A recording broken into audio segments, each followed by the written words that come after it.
Hello po, kumusta po kayong lahat? Tara, samahan niyo po ako. Ito, kakain na po ako ng aking lunch. As usual, wala na naman pong kanin kasi nakapag-cheat ako nung nakaraang araw. Kaya ito, puro ulam na naman po. Nakabili ako ng mga ulam dito sa karinderya sa medyo malayo-layo sa amin. Tapos nag-exercise na rin kasi ako. Kaya naglakad ako papunta dun sa medyo malayong karinderya. May nadaanan akong karinderya. Mukhang masasarap naman yung pagkain. Tsaka maraming kumakain ng mga empleyado. Ayan, bumili ako ng chop suey. Nakabili rin ako ng nilagang baboy. Ayan, tapos ito, itong color black. Siyempre, dinuguan. Tapos ito, yung katabi niya, sinigang daw na cream dory sa miso.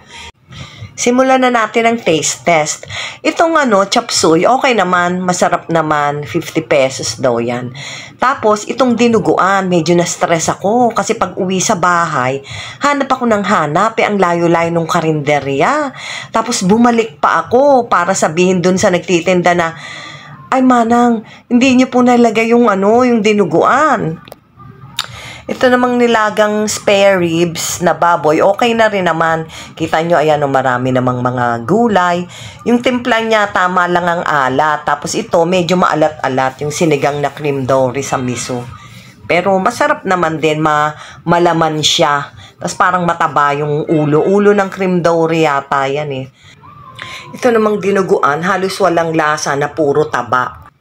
O siya, tara na pong kumain ulit. Pagpatuloy ko na po tong kain ko. Maraming salamat po sa panonood sa aking simpleng video. See you again next time. Bye-bye!